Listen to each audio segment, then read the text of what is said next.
Hello दोस्तों, स्वागत है आपका अपना चैनल उपेंद्र मैथ में। आज हम लेकर आए हैं कंप्यूटर के टॉप 50 प्रश्न जो कि आपके सभी एग्जाम के लिए महत्वपूर्ण होगा। इससे पहले हमने 50 क्वेश्चन कंप्लीट कर चुके हैं जो कि हमारा सीरीज़ था 100 क्वेश्चन का। यह हमारा पार्ट 2 है। यह आपके सभी एग्ज़ाम जैसे कि आपका एसएससी हो गया, बैंक हो गया, रेलवे हो गया या कोई भी एग्ज़ाम है, सभी के लिए यह टॉपिक बहुत ही महत्वपूर्ण है क्योंकि इस टॉपिक से हर एक एग्ज़ाम में ज़रूर प्रश्न देखने को मिलता है और सभी किसी न किसी एग्जाम में पूछे हुए प्रश्न हैं, इसलिए यह टॉपिक आपके लिए बहुत ही महत्वपूर्ण है। इससे पहले यदि आप हमारे चैनल पर नए हैं तो चैनल को सब्सक्राइब कर लें, बेल आइकन को प्रेस कर लें ताकि हम जो भी वीडियो डालें उसकी नोटिफिकेशन आप तक सबसे पहले पहुंच जाए। तो चलिए देखते हैं आज के क्वेश्चन। पहला प्रश्न है आपका, टेक्स्ट में आपकी पोजीशन कौन दिखाता है? तो इस प्रश्न का उत्तर हो जाएगा, याद रखिएगा, ऑप्शन सी यानी कि कर्सर दिखाता है। इसका राइट आंसर ऑप्शन सी हो जाएगा, यानी टेक्स्ट में आपकी पोजीशन कर्सर दिखाता है। अगला क्वेश्चन देख लेते हैं। अगला क्वेश्चन है, निम्न में से कौन सा द्विआधारी संख्या नहीं है? तो इस प्रश्न का राइट आंसर हो जाएगा आपका ऑप्शन डी, यानी कि डी आपका द्विआधारी संख्या नहीं है। जो द्विआधारी संख्या होती है वह 0 और 1 के फॉर्म में होती है, इसलिए 2 यह आपका बाइनरी संख्या नहीं है, याद रखिएगा। अगला क्वेश्चन है, निम्नलिखित में से कौन डेटा को अस्थायी रूप से संग्रहित नहीं करता है? तो इस प्रश्न का उत्तर हो जाएगा आपका ऑप्शन बी राइट हो जाएगा, यानी कि राइट आंसर हो जाएगा ऑप्शन बी रैम। रैम जो होता है आपका वोलेटाइल मेमोरी होता है, यानी कि वोलेटाइल का मतलब होता है कि जैसे ही आप क्या करेंगे, पावर सप्लाई ऑफ करेंगे तो उसमें से जितने भी डेटा होगा आपका मिट जाएगा। लेकिन नॉन वोलेटाइल जो मेमोरी होता है, चाहे उसमें आपका पावर ऑफ हो चाहे ऑन हो, उसमें आपका डेटा स्टोर रहता है। जैसे कि आपका हो गया रोम हो गया, ठीक है, हार्ड डिस्क हो गया, ये सब नॉन वोलेटाइल मेमोरी हैं। अगला क्वेश्चन देख लेते हैं। कंप्यूटर में सबसे अधिक प्रसंस्करण कहाँ होता है? तो इस प्रश्न का राइट आंसर हो जाएगा ऑप्शन सी, यानी कि सीपीयू में होता है, जिसका फुल फॉर्म होता है सेंट्रल प्रोसेसिंग यूनिट, याद रखिएगा। अगला क्वेश्चन है, कंप्यूटर में संक्षिप्त नाम केबी का पूर्ण रूप क्या होता है? तो इसका राइट आंसर हो जाएगा ऑप्शन ए, जिसे हम किलोबाइट कहते हैं, यानी कंप्यूटर में संक्षिप्त नाम केबी का क्या होता है? किलोबाइट। अगला क्वेश्चन देख लेते हैं। अगला क्वेश्चन है आपका, कंप्यूटर में द्वेषपूर्ण सॉफ्टवेयर को क्या कहा जाता है? तो इसका राइट आंसर हो जाएगा ऑप्शन बी, मेलवेयर कहा जाता है, यानी कि मेलवेयर को कंप्यूटर में दोषपूर्ण सॉफ्टवेयर कहा जाता है, ठीक है। अगला क्वेश्चन है, किस प्रकार का वायरस कंप्यूटर होस्ट का उपयोग खुद को पुनः उत्पन्न करने के लिए करता है? तो इसका राइट आंसर हो जाएगा ऑप्शन ए, वार्म। वार्म जो है यह आपका एक कंप्यूटर वायरस है जो होस्ट करने के लिए खुद को उपयोग करता है। अगला क्वेश्चन है, पहला इलेक्ट्रॉनिक कंप्यूटर एनिएक किसके द्वारा विकसित किया गया था? तो इसका राइट आंसर हो जाएगा ऑप्शन सी, यानी कि आपका किसके द्वारा किया गया था? प्रेस्पर आपका एकर्ट हो गया और जॉन मैकाली के द्वारा, यानी कि ए और बी दोनों हो जाएंगे, तो इसका राइट आंसर ऑप्शन सी हो जाएगा, ठीक है। जॉन मैकाली और जे प्रेस्पर एकर्ट के द्वारा किया गया था। अगला क्वेश्चन है आपका, कंप्यूटर में स्नोबॉल किसका उदाहरण है? तो कंप्यूटर में स्नोबॉल आपका उच्च स्तरीय भाषा है, यानी कि ऑप्शन डी राइट आंसर हो जाएगा। अगला क्वेश्चन देख लेते हैं, लाइट पेन और जॉयस्टिक किसका उदाहरण है? तो लाइट पेन और जॉयस्टिक आपका इनपुट डिवाइस का उदाहरण है, यानी कि राइट आंसर ऑप्शन बी हो जाएगा, याद रखिएगा। सभी इम्पोर्टेंट क्वेश्चन हैं, सभी किसी न किसी एग्जाम में पूछे जाते हैं, इसलिए इन सभी क्वेश्चन को अच्छे से याद कर लीजिएगा। अगला क्वेश्चन है, कंप्यूटर नेटवर्क में मैन का पूर्ण रूप क्या होता है? तो कंप्यूटर नेटवर्क में मैन का पूर्ण रूप होता है मेट्रोपॉलिटन एरिया नेटवर्क, यानी कि ऑप्शन बी इसका राइट आंसर हो जाएगा। अगला क्वेश्चन है, वीओआईपी का पूर्ण रूप क्या होता है? तो याद रखिएगा, वीओआईपी का पूर्ण रूप होता है वॉइस ओवर आईपी, इसका राइट आंसर ऑप्शन ए हो जाएगा। अगला क्वेश्चन देखते हैं, पहला वेब ब्राउज़र का क्या नाम है? तो पहला वेब ब्राउज़र का नाम है आपका मोज़ैक, यानी कि ऑप्शन डी इसका राइट आंसर हो जाएगा। अगला क्वेश्चन देखते हैं, किसी अन्य के कंप्यूटर पर अनधिकृत प्रवेश करने वाला व्यक्ति कहलाता है। तो क्या कहलाता है? तो वह आपका हैकर कहलाता है, यानी कि ऑप्शन सी इसका राइट आंसर हो जाएगा। जो हैकर होता है किसी अन्य के कंप्यूटर पर अनधिकृत प्रवेश करता है। अगला क्वेश्चन है आपका, किसी डाटा अथवा प्रोग्राम के क्रियान्वयन की दिशा एवं चरण बताने वाले चार्ट को डैश कहते हैं। तो उसे हम क्या कहते हैं? तो उसे हम फ्लो चार्ट कहते हैं, यानी कि ऑप्शन सी इसका राइट आंसर हो जाएगा। किसी डाटा अथवा प्रोग्राम को क्रियान्वित करने की दिशा एवं चरण बताने वाले चार्ट को फ्लो चार्ट कहते हैं। ठीक है। अगला क्वेश्चन है आपका, ऐसा पद जो प्रिंटिंग के लिए पेज की चौड़ाई के अनुसार पोजीशन को निर्धारित करता है उसे हम क्या कहते हैं?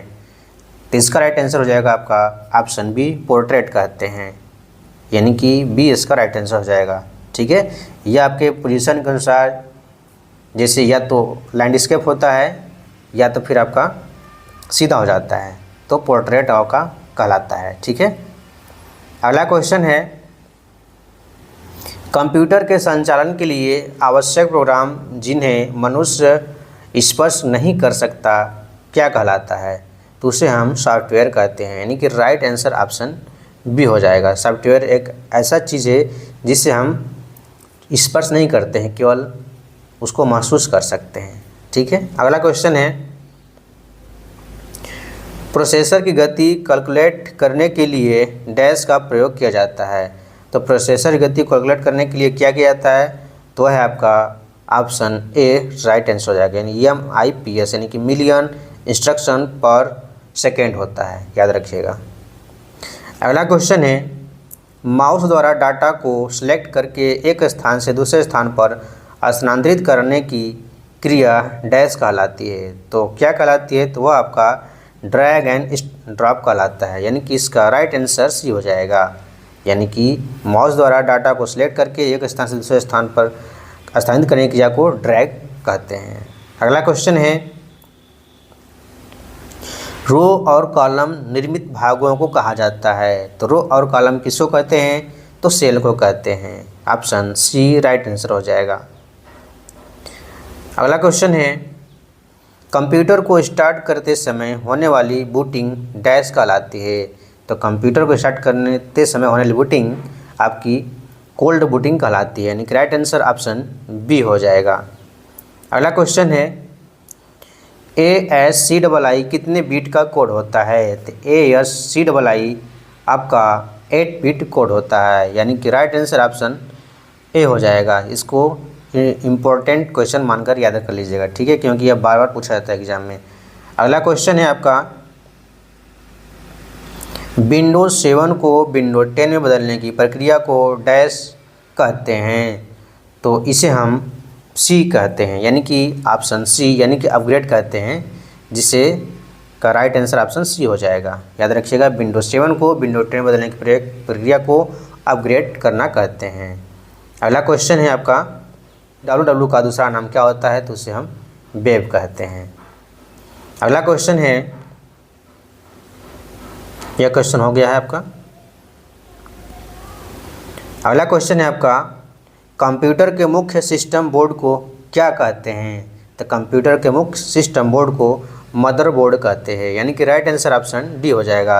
यानी कंप्यूटर के जितने भी कंपोनेंट लगे होते हैं, जिस भाग में लगे होते हैं, जिसमें आपका चिप हो गया, हार्ड डिस्क हो गया, बहुत सारे क्या होते हैं कि कंपोनेंट लगे होते हैं, उसे हम मदरबोर्ड कहते हैं। अगला क्वेश्चन देख लेते हैं, कंप्यूटर सिस्टम के एक्सेस प्राप्त करने के लिए प्रयुक्त कोडेड एंट्रीज को क्या कहते हैं? तो उसे हम पासवर्ड कहते हैं, यानी कि इसका राइट आंसर ऑप्शन बी हो जाएगा। अगला क्वेश्चन देख लेते हैं।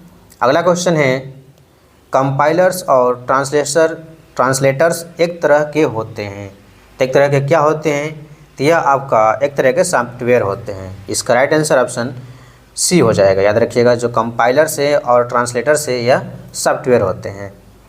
अगला क्वेश्चन है, लाइनक्स डेस्क सॉफ्टवेयर है। तो लाइनक्स कैसा सॉफ्टवेयर है? तो यह आपका ओपन सोर्स सॉफ्टवेयर है, यानी कि ऑप्शन बी इसका राइट आंसर हो जाएगा। अगला क्वेश्चन देखते हैं। अगला क्वेश्चन है, आउटपुट देखने के लिए किसका प्रयोग किया जाता है? तो आउटपुट देखने के लिए हम मॉनिटर का उपयोग करते हैं, यानी कि इसका सी राइट आंसर हो जाएगा। याद रखिएगा, आउटपुट देखने के लिए हम मॉनिटर का उपयोग करते हैं। अगला क्वेश्चन है, टेक्स्ट को बोल्ड बनाने के लिए किस पर क्लिक करते हैं? तो इसका राइट आंसर हो जाएगा आपका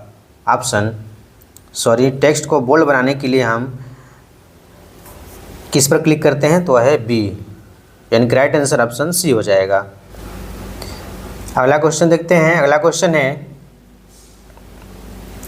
सूचना को गुप्त तरीके से लिखने की तकनीक को क्या कहा जाता है? तो उसे हम क्रिप्टोग्राफी कहते हैं, यानी कि ऑप्शन बी इसका राइट आंसर हो जाएगा। अगला क्वेश्चन देख लेते हैं। उस फाइल को क्या कहा जाता है जो ईमेल से जुड़ी होती है? तो उसे हम अटैचमेंट कहते हैं। ऑप्शन सी इसका राइट आंसर हो जाएगा, यानी कि उस फाइल को क्या कहा जाता है जो ईमेल से जुड़ी होती है उसे हम अटैचमेंट कहते हैं। अगला क्वेश्चन देख लेते हैं। अगला क्वेश्चन है, किसी नेटवर्क पर ऑनलाइन लिखित वार्तालाप को क्या कहा जाता है? तो वह आपका चैटिंग कहलाता है। ऑप्शन बी इसका राइट आंसर हो जाएगा। अगला क्वेश्चन है, टेलनेट डैश आधारित कंप्यूटर प्रोटोकॉल है। तो यह आपका टेक्स्ट आधारित कंप्यूटर प्रोटोकॉल है, यानी कि ऑप्शन ए इसका राइट आंसर हो जाएगा। अगला क्वेश्चन है, ऐसी टोपोलॉजी जहां प्रत्येक नोड अन्य नोड से जुड़ी होती है उसे हम क्या कहते हैं? तो उसे हम रिंग नोड कहते हैं, यानी कि ऑप्शन डी इसका राइट आंसर हो जाएगा। अगला क्वेश्चन देख लेते हैं। अगला क्वेश्चन है, उस नेटवर्क टोपोलॉजी को क्या कहते हैं जिसमें प्रत्येक संभावित नोड में द्विदिशीय लिंक होता है? तो उसे हम क्या कहते हैं? उसे हम मैश कहते हैं, यानी कि ऑप्शन बी इसका राइट आंसर हो जाएगा। अगला क्वेश्चन देख लेते हैं। भारत में निर्मित प्रथम कंप्यूटर का नाम क्या है? तो भारत में निर्मित प्रथम कंप्यूटर का नाम सिद्धार्थ है, यानी कि ऑप्शन बी इसका राइट आंसर हो जाएगा। अगला क्वेश्चन देखते हैं।